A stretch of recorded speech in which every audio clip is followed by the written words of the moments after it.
Hello tout le monde et bienvenue sur cette nouvelle vidéo. Comment allez-vous? J'espère que vous allez tous bien, que vous êtes tous bel et bien en forme.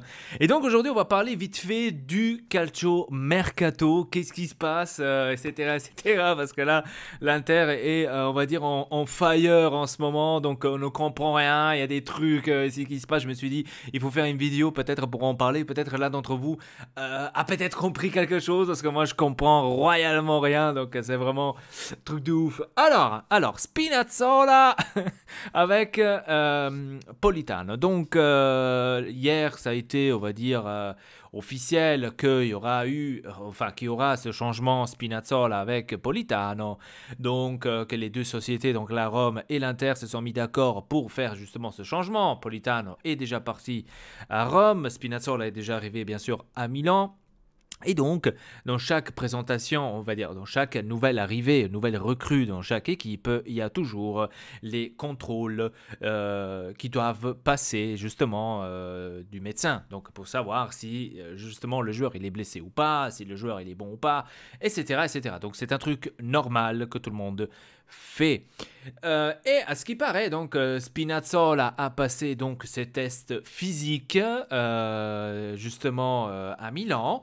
Il a passé ses tests physiques, mais à ce qui paraît, donc c'est ça ce que j'ai lu. Maintenant, je ne sais pas si c'est vraiment vrai. Peut-être dans les prochaines heures que vous allez regarder cette vidéo, vous allez dire merde, Elpat a complètement dit faux parce que maintenant c'est officiel, c'est bon. Mais jusqu'à maintenant, je n'ai pas encore lu des trucs, mais je lis autre chose. Donc, les médecins de l'Inter, ou là où ils font, j'imagine c'est l'Inter, ont constaté quelque chose de bizarre et de relou donc dans ces premiers tests physiques. Et donc, ils voulaient regarder de cœur net, voulaient regarder cela de plus près. Donc, de faire des examens ultérieurement plus approfondis justement sur Spinazzola pour savoir si le joueur il est bon ou pas. Donc, avant de officialiser bien sûr ce échange. Voilà. Mais la Rome se met contre cela. La Rome ne veut pas que l'Inter fasse ce contrôle ultérieurement, ne veulent pas que le joueur soit ultérieurement encore contrôlé pour savoir de plus de cornets, etc. S'il y a vraiment quelque chose derrière ou pas.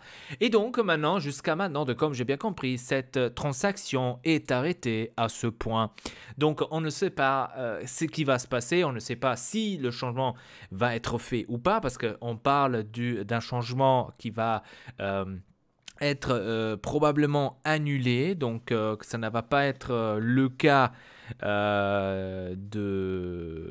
du tout, que ça va se passer si ça reste comme ça.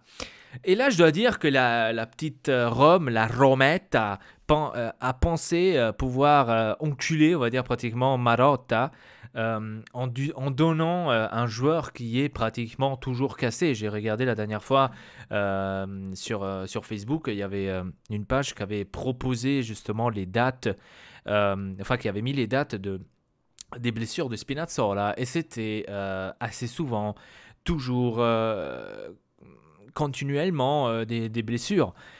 Et donc Marotta, tu peux pas l'avoir comme ça. Marotta a préféré regarder de plus près les choses parce que c'est quelque chose, bien sûr, qu'il faut être sûr à 100%, parce que qui veut avoir et prendre un joueur qui est déjà cassé? Déjà, ce que je trouve bizarre, moi de mon côté, ce que je trouve bizarre, ou ce que j'ai trouvé bizarre, c'était que la Juventus l'avait donné comme ça à la Rome quand ils ont changé cela avec, je crois que c'était Pellegrini, si je ne me trompe pas, je ne me rappelle plus. Je ne vais pas vous dire des énormes conneries. Donc, qu'il avait donné justement à la Rome. Et ça, je trouvais déjà extrêmement bizarre. Et maintenant, en réfléchissant et en regardant maintenant vraiment le résultat qu'il y a en ce moment avec l'Inter, etc., et avec la Rome, ça me dit quand même, ah d'accord, maintenant on comprend mieux pourquoi la Juventus, tout de suite, on va dire, se l'est enlevé du cadre. On comprend pourquoi, hein, on sait pourquoi.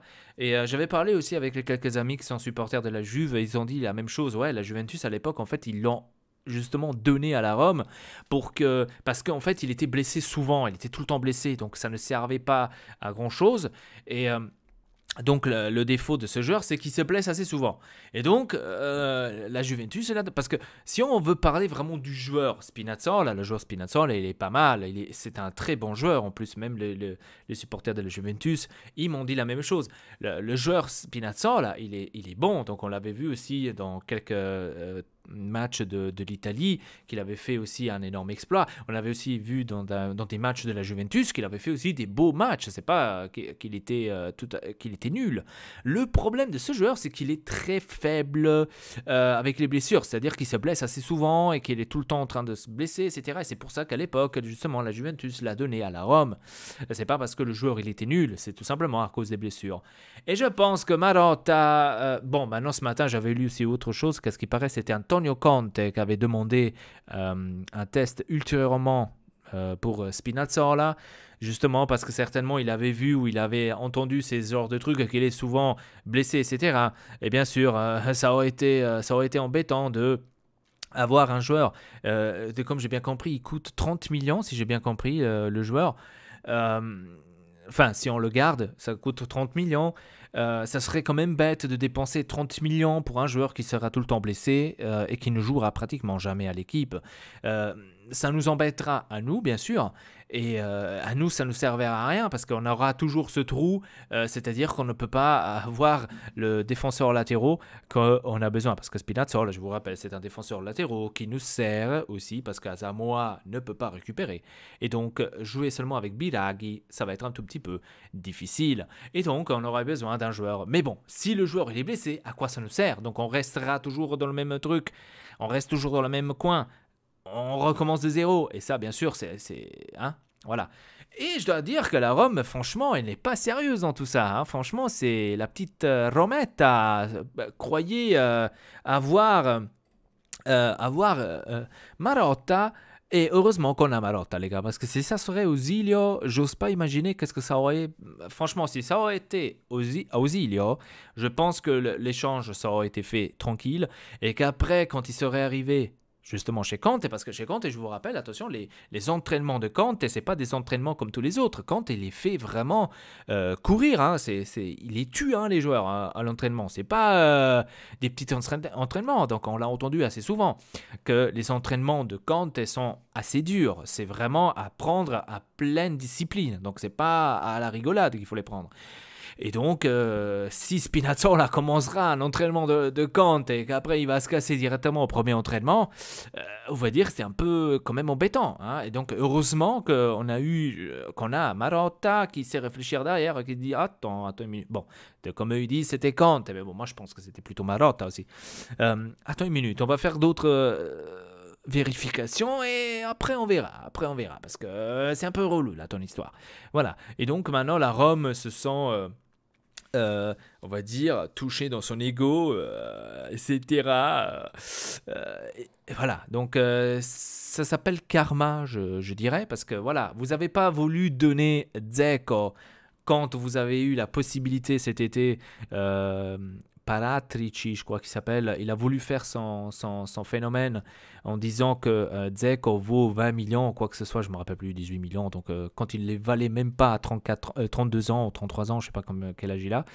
Et bien maintenant, voilà, ça c'est, on va dire, la revanche. Mais déjà, ce que je ne comprends pas, c'est qu'en fait, comment ça se fait que l'Inter est encore allé chercher des trucs chez la Rome? Moi, si ce serait la société de l'Inter, si je travaillerais avec la société de l'Inter ou quoi que ce soit, que je ferais les mercatos comme ça pour aller chercher des joueurs, franchement, je ne saurais même pas aller à la Rome. La Rome, je l'aurais même plus calculé, hein, franchement, parce que après ce coup qu'ils ont fait avec le Dzeko, je l'aurais même plus calculé. Après, ce que je me dis aussi, c'est... la Rome fait des énormes fautes à chaque fois quand il y a un joueur qui est intéressé pour la Rome. C'est-à-dire quand il y a un joueur qui est là, comment dire,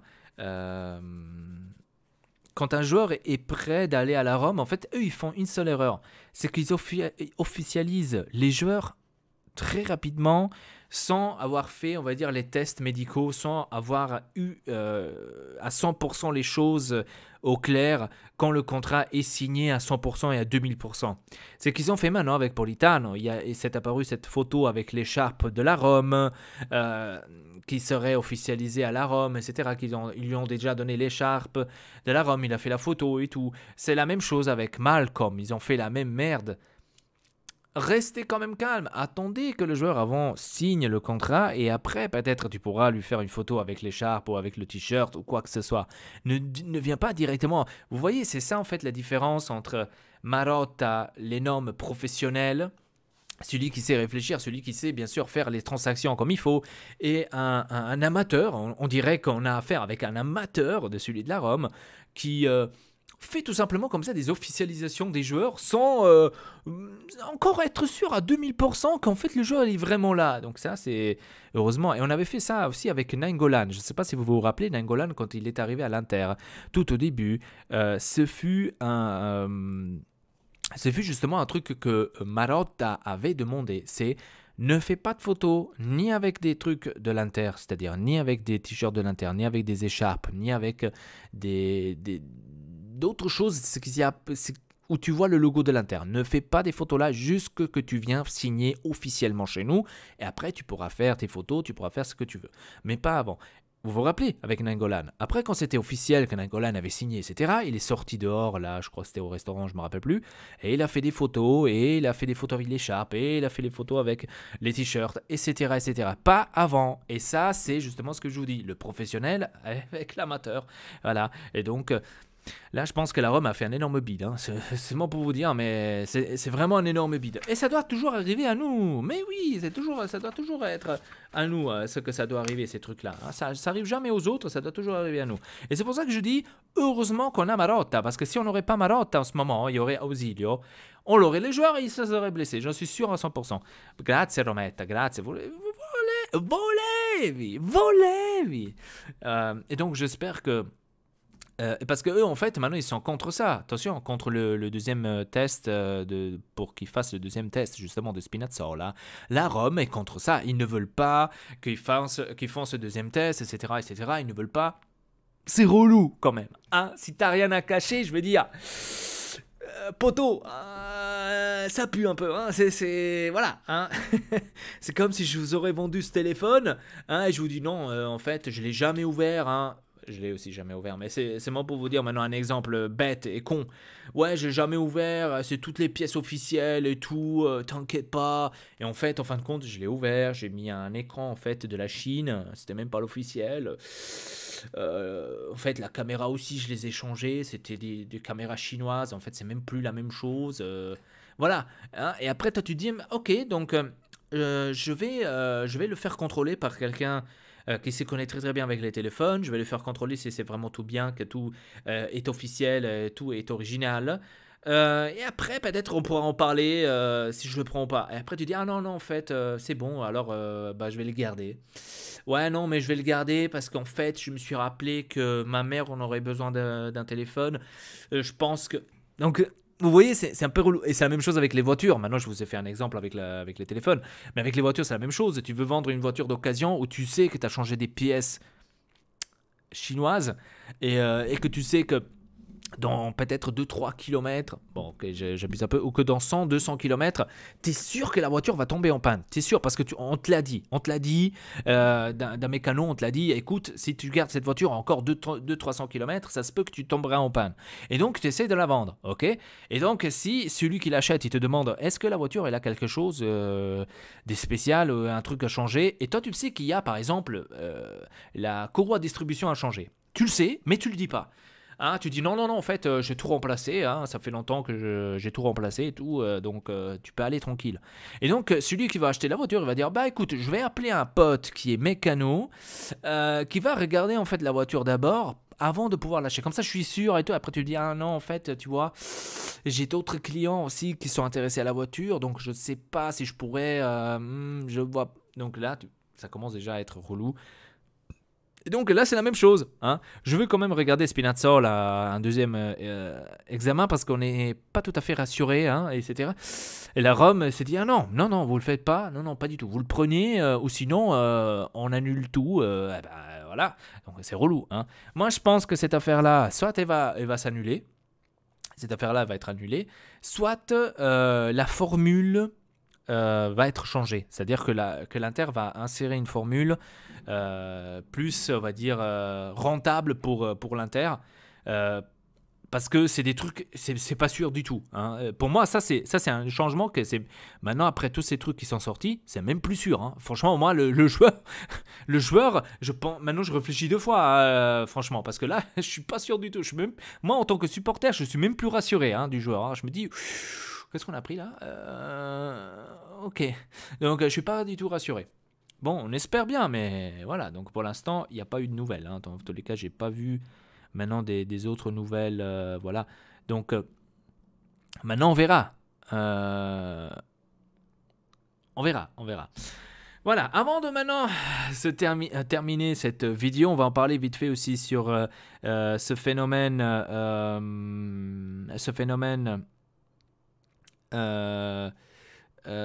Comment dire, Eriksen, donc hier soir, comme par hasard, hier soir, il s'est passé du tout aussi par rapport à ça, Eriksen et Giroud aussi. À ce qui paraît, hier soir, Ausilio est parti à Londres, donc tout le monde super excité en disant ouais, Ausilio est parti à Londres, il allait terminer les choses pour Eriksen, ça y est, c'est officiel et tout va bien, machin chouette, il allait tout terminer en fait, ici et là. Ok, là maintenant je suis en train de lire un truc de Shira, c'est un truc anglais, qui dit l'agent d'Eriksen à Milan. Donc aujourd'hui, il y a l'agent d'Eriksen qui est à Milan pour justement, avec les avocats, pour justement définir le contrat avec l'Inter. Donc l'Inter est prête à terminer, enfin à fermer en fait, à conclure ce transfert à 18 millions pour le Tottenham. Donc qui aura un contrat jusqu'en 2024. Et donc maintenant, on verra si c'est vrai ou pas, parce que je lis tous les jours des trucs d'Eriksen, je les lis tous les jours. Hein. Tous les jours, c'est un nouveau truc. Hein. Et donc hier soir, il est parti donc à Ausilio, il est parti justement à Londres. Hein. Et tout le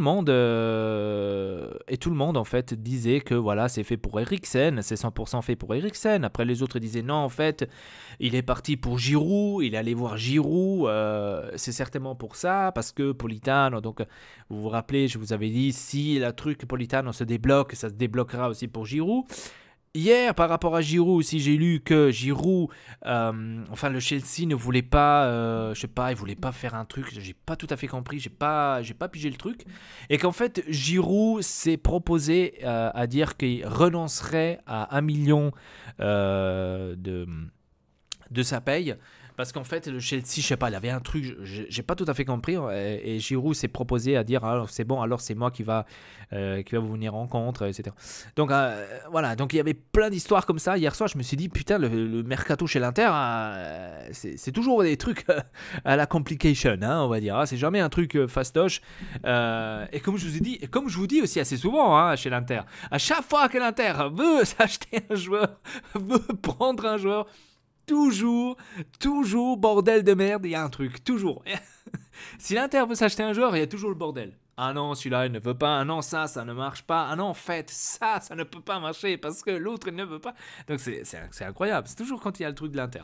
J'entends jamais des trucs comme ça, par exemple, de la Juventus ou du Milan ou même de la Rome quand ils s'achèteront un truc. Si, quoique la Rome, si, j'ai entendu Malcolm. Ouais, bon. On va dire c'est une histoire. Bref. Qu'après, il a dévié vers Barcelone. Ça, c'était. Ça c'est quand même un coup lourd, hein. Franchement. T'officialises à 100% un joueur, après tout à coup, ah non, en fait, je vais à Barcelone. Allez, salut. Tu vois. Bon, bref. Qu'est-ce que je voulais dire? Est-ce que j'ai oublié un truc? Non, j'ai rien oublié. Et Voilà, donc ça c'est pour l'instant la situation du mercato. J'ai vu aussi certaines personnes, ils ont demandé par rapport à Vidal. Vidal pour moi c'est pas fait. Ça va pas être fait parce que tout simplement le nouveau entraîneur est arrivé, etc. Et donc officiellement on savait tous que le truc Vidal, ça ne pourrait pas fonctionner. Voilà, donc on le savait tous. Je savais que Vidal ça aurait été un truc bidon. Je le savais direct parce que c'était trop difficile déjà au début quand on parlait de Vidal et tout. Après il y avait des trucs qui sortaient comme genre non, le Barcelone ne veut pas qu'il parte. Après tout à coup c'est sorti non, c'est en fait Lionel Messi qui ne veut pas que Vidal parte, surtout que maintenant Suarez est blessé, etc. Bref, on comprend plus rien. Voilà, donc pour l'instant la situation elle est comme ça du mercato. Hein, donc je vais essayer de vous tenir au courant le plus possible. J'aime pas trop parler du mercato quand c'est la truc de mercato. J'aime pas trop parler parce qu'en fait tous les jours on a une nouvelle version, même tous les heures. Donc tous les heures je pourrais vous faire une vidéo sur une nouvelle version d'un nouveau truc sur Eriksen par exemple, ou sur Politano, ou sur Giroud, sur le joueur Young. En fait j'ai rien entendu là tout à coup. Tout à l'heure j'avais lu un truc. Par rapport à ça, attendez une minute, si j'arrive à le revoir. Ouais, chez les Young, désespéré, demande la session pour aller à l'Inter. Donc, de lui, en fait, on parle pas non plus. Hein. On parle plus non plus. Donc, c'est. Je sais pas. Bizarre. Bizarre.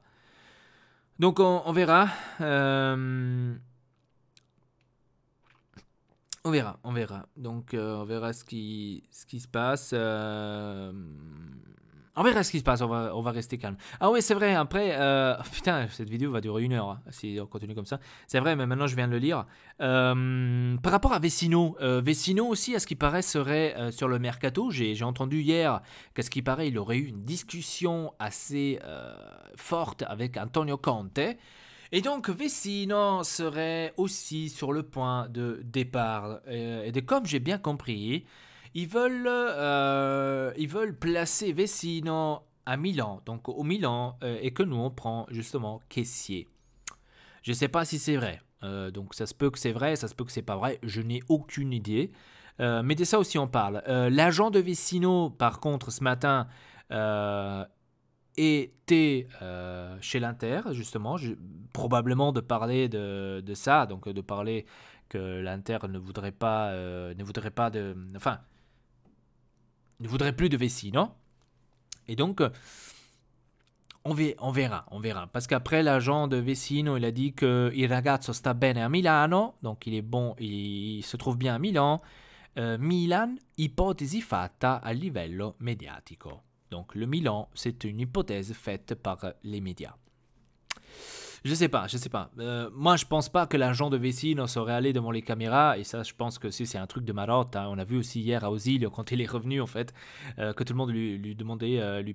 ouais, vous êtes allé à Londres, en fait. Qu'est-ce qui s'est passé? Dites-nous, il y a des nouvelles. Y a-t-il des nouvelles? Et donc à Auxilio, qu'est-ce qu'il a dit? Les gars, je suis désolé que vous avez entendu aussi longtemps ici jusqu'à ce soir pour mon arrivée, mais je dois vous dire qu'il n'y a rien eu d'exceptionnel, hein, donc il n'y a rien eu de nouveau, rien de spécial, hein, donc passez une bonne soirée. Et donc ça c'est le truc de Marotta, et ça c'est un truc qui est bien. Ça, c'est un truc qui est bien. Pas tout de suite de dire ah ouais, en fait, je suis allé là-bas, ouais, on a parlé pour Eriksen. On va dire que le cas est dans une bonne route. Non, ne donne pas de trucs. Et donc là, l'agent, je pense, de Vecino ne serait pas allé devant les caméras à dire oui, en fait, oui, l'Inter vient nous communiquer que Vecino doit partir. Et donc, ouais, le Milan, c'est probablement... Non. Voilà. Et donc, ça, c'est bien. Parce que, voilà. Pourquoi donner à manger aux médias? Qu'après, on va se faire prendre aussi pour des cons. Comme on avait déjà eu justement l'affaire Modric, vous vous rappelez? Donc après, Rakitic. Après, on va se faire prendre pour des cons en disant ah ouais, mais vous aussi, hein, vous avez officialisé le truc, Modric, machin, hein, maintenant il est où? Et on l'entend encore aujourd'hui d'ailleurs. Et donc, pour pas faire ce genre de conneries là, voilà, moi je trouve comme ça, c'est une très très belle, comment dire? Méthode d'approcher les trucs, parce que Marotta, je sais pas si vous vous rappelez, avec Spinazzola, il avait dit aussi moi j'en sais rien de Spinazzola avec Politano, je sais rien du tout, j'ai rien entendu, non, il y a rien et 2 jours après, changement, Politano, Spinazzola. Donc vous voyez, c'est ça en fait ce que je vous dis, et je trouve bien. Je trouve bien. Je trouve bien que c'est comme ça parce que si après il y a des trucs entre-temps et que toi t'as dit non en fait on va le faire hein, et qu'après entre-temps il y a eu des trucs et que c'est pas le cas, après c'est toi qui vas passer pour un con. Et donc ça c'est très intelligent de Marotta. Bref, bon on termine ainsi cette vidéo, comme d'habitude je vous tiens ici, je retiens toujours aussi longtemps. Dites-moi dans les commentaires qu'est-ce que vous en pensez de ce mercato de l'Inter, franchement incroyable, on comprend plus rien. Donc c'est incroyable et qu'est-ce qui va se passer maintenant ces prochaines heures, ces prochains jours, on verra bien. Bref, n'oubliez pas de vous abonner à la chaîne Ortex El Pass, ça ferait extrêmement plaisir. Laissez un petit like pour soutenir bien sûr la chaîne et cette vidéo. Et voilà, si vous avez un avis par rapport au mercato, si vous avez quelque chose à dire ou quoi que ce soit, peut-être un truc que j'ai loupé, que je n'ai pas vu, dites-le moi dans les commentaires, ça ferait extrêmement plaisir. Et donc sur ce, je vous dis tout simplement merci beaucoup de regarder cette vidéo, abonnez-vous à la chaîne Ortex et Elpa. Et sur ce, je vous dis à très bientôt pour une nouvelle vidéo. Triple peace.